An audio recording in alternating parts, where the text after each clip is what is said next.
Welcome students. आज हम जो परसों आपका हिस्ट्री का पेपर हुआ था उस पर वीडियो बना रहे हैं, उसके ऑप्शन टाइप प्रश्न बता रहे हैं ताकि आप +2 के जो बच्चे हैं अपने हिस्ट्री के पेपर का अनुमान लगा सकें। प्रश्न सभी सेटों में वही हैं, बस उनका क्रम घुमा कर दिया हुआ है। तो आप प्रश्न देखें, प्रश्न नंबर ना देखें। इस पेपर में जो भी आपको दे रखे हैं उस प्रश्न को देख करके सभी सेट वाले अपने प्रश्न को मिला लें। मैं ज़्यादा नहीं, ये एक ही वीडियो बनाऊंगा, इसके ऊपर अलग अलग वीडियो नहीं बनाई जाएगी, तो इसलिए ये ए सेट की बनाई जा रही है। बाकी बी सी डी सेट वाले बच्चे भी प्रश्न देख करके अपना प्रश्न ठीक कर लें, ये अलग अलग वीडियो नहीं आएगी। तो एक वीडियो यहाँ मैं ऑप्शन प्रश्न कराऊंगा, इसमें ऑप्शन टाइप, बाकी तो आप कर लेंगे। तो इसमें ऑप्शन टाइप प्रश्न है, दोनों ऑप्शन टाइप प्रश्नों पर चलते हैं हम। देखिए पहला प्रश्न है, हड़प्पा की सबसे महत्वपूर्ण विशेषता क्या थी। ये हिस्ट्री का पहला प्रश्न है। पेपर वैसे इजी बहुत है आपका। तो जो हड़प्पा थी उसकी सबसे जो बड़ी विशेषता हुआ थी नगर योजना। तो आप नगर योजना को टिक मार्क करेंगे और आगे बढ़ेंगे।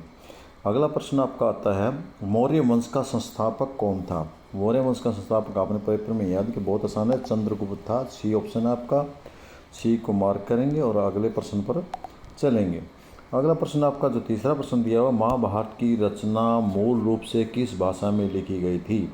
महाभारत की रचना संस्कृत भाषा में लिखी गई थी, हमारा बी ऑप्शन है। बाकी आपने देखने की जरूरत नहीं है, इसको टिक मार्क करेंगे। फिर बता रहा हूँ कि मैं प्रश्न देख के अपने पेपर को मिला लेना, सभी कोडों में वही प्रश्न है, सिर्फ प्रश्न का क्रमांक चेंज किया हुआ है, इसलिए अलग अलग सी वीडियो नहीं दी जाएगी आपको। प्रश्न नंबर 4 आपका, इसको हम देखते हैं, त्रिपिटक का संबंध किस धर्म से है। तो इसका त्रिपिटक का बौद्ध धर्म से है हमारा, तो इसमें हमारा ऑप्शन रहेगा वो बी। बाकी हमने नहीं करने, छोड़ने, जो याद है आपको ज़्यादा। सती प्रथा का आंखों देखा हाल किसने प्रस्तुत किया है। जो समाज में हमारे पहले सती प्रथा होती थी वो इबन बतूता ने किया था, तो हमारा उत्तर रहेगा ए ऑप्शन। और उसके बाद हम अगले क्वेश्चन पर चलेंगे। मैं ज़्यादा वीडियो लंबी हो जाएगी, एक्सप्लेनेशन नहीं कर रहा, कम से कम समय में यूज करने की कोशिश कर रहा हूँ। निज़ामुद्दीन औलिया का संबंध किस सूफी सिलसिले से था। तो ये बताना हमने, चिश्ती, सुरावादी, कादरी और इनमें से कोई नहीं। तो उसका चिश्ती से था, तो हम चिश्ती को टिक मार्क करेंगे और आगे चलेंगे। अगला प्रश्न आपका है, सर्वप्रथम विजयनगर की यात्रा पर आने वाला विदेशी यात्री कौन था। तो इसमें हमने जो उत्तर देने में था निकोला दा कोटी। तो निकोला दा कोटी हमारा बी ऑप्शन है, तो हम बी को टिक मार्क करेंगे, बाकी को छोड़ देंगे और आगे बढ़ेंगे। इसके बाद हमारा 8वां प्रश्न है, 16वीं-17वीं शताब्दी में भारत के लगभग कितने प्रतिशत आबादी शहरों में रहते थी। तो इसका उत्तर हमारा लगभग 16वीं-17वीं शताब्दी में 15% रहती। तो 15 को हम सी हमारा उत्तर रहेगा, इसको टिक मार्क करेंगे और आगे बढ़ेंगे। 9वां क्वेश्चन है, सहायक संधि प्रणाली किसने तैयार की थी। सहायक संधि प्रणाली लॉर्ड वेल्स ने की थी, तो हम लॉर्ड वेल्स को ही टिक मार्क करेंगे, बाकी हम छोड़ देंगे। तो हमारा ऑप्शन रहेगा ए, तो ए को करें और आगे बढ़ें। बहुत इजी पेपर है। 10वां प्रश्न आपका, महात्मा गांधी ने पहला किसान आंदोलन कहाँ शुरू किया था। ये महात्मा गांधी ने चंपारण में किया तो खेतड़ा में उसमें भी था, 16 में किया था, और खेड़ा में 17 में किया था। तो हमारा सबसे पहला चंपारण में होता, हमारा डी ऑप्शन उत्तर रहेगा इसका।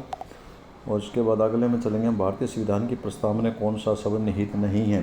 समाजवाद, राजतंत्र, धर्मनिरपेक्ष, प्रजातंत्र। इसमें राजतंत्र नहीं है हमारा, तो हम राजतंत्र को टिक मार्क करेंगे, ये हमारा बी कोड उत्तर रहेगा, हमारा बी उत्तर रहेगा हमारा। इसके बाद जो अगला प्रश्न, द्वितीय विश्व युद्ध किस वर्ष शुरू हुआ था। द्वितीय विश्व युद्ध शुरू पूछा है कब हुआ था, ये 1939 में ही शुरू हो गया था, तो हम सी ऑप्शन को टिक करेंगे, हमारा यही उत्तर है और आगे बढ़ेंगे। इसके बाद जो अगला है आपका वो है, ये प्रश्न आपके दूसरे आ गए हैं। 3 में देखिए, हड़प्पाई नगर की खोज सबसे पहले किस में हुई थी। तो हड़प्पाइयों में हड़प्पा की हुई थी, तो आप हड़प्पा लिख देंगे इसमें।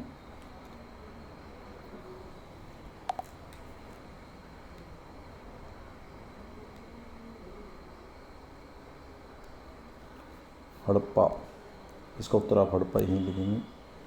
दूसरा, पुराणों की संख्या कितनी है। पुराणों की संख्या 18 है, तो आप 18 लिख देंगे। और इसके बाद हम अगले प्रश्न पर 13वां 14वां हो गया है, दांडी यात्रा कब शुरू की गई थी। महात्मा गांधी ने दांडी यात्रा शुरू की थी, ये कब की गई थी। ये 12 मार्च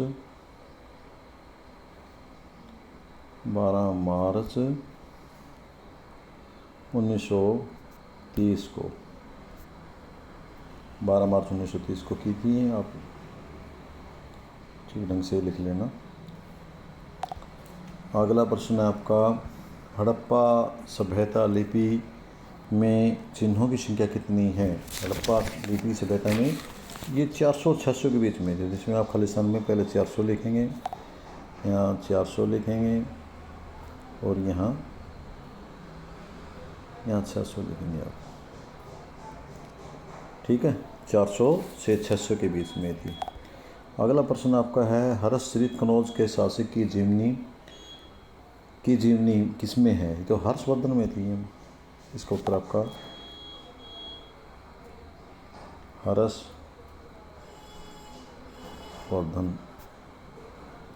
हर्षवर्धन में थी। इसके बाद आपका अशोक के अभिलेख कितनी लिपि में लिखे गए थे? तो अशोक के अभिलेख 4 लिपि में लिखे थे। यहाँ हम 4 उत्तर होगा हमारा। इसके बाद आपके ये प्रश्न हो गया। इसके बाद ये आपका स्टेटमेंट वाले आगे। पहला है स्टेटमेंट, हड़प्पाई मोहर संभवतः हड़प्पा की सभ्यता में सर्वश्रेष्ठ पुरातत्व वस्तु है। ये कथन बिल्कुल ठीक है आपका, तो हम इसको ठीक करेंगे। दूसरा कहता है, ये बोर सोने चांदी की बनी होती थी।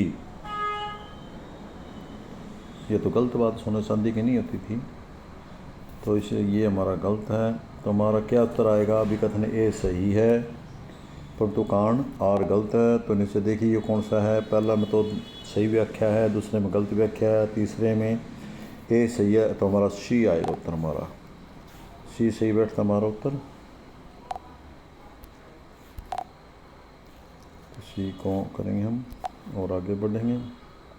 अगला आपका इसी प्रकार 20वां प्रश्न भी स्टेटमेंट है, अमरनायक प्रणाली विजयनगर साम्राज्य की प्रमुख राजनीतिक खोज थी। ये हमारा सोचो, हमने इतिहास में पढ़ा, ये हमारा ठीक है।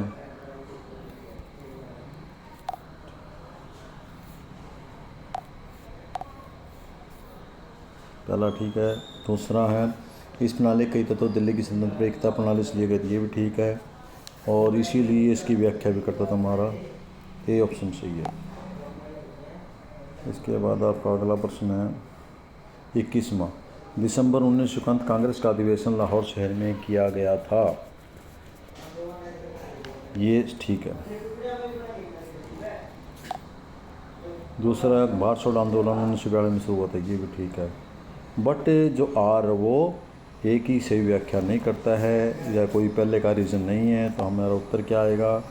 पहला नहीं आएगा क्योंकि दोनों से सही व्याख्या करता है। दूसरा आएगा क्योंकि आर दोनों सही था परंतु आर एक किसी व्याख्या नहीं कर, इसलिए हमारा उत्तर ये रहेगा।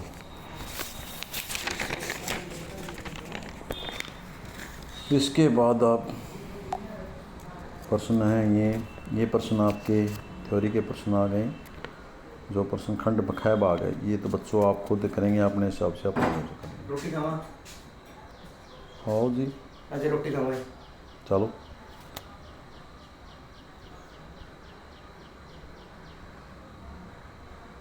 चलो जी, वेलकम, धन्यवाद, थैंक यू।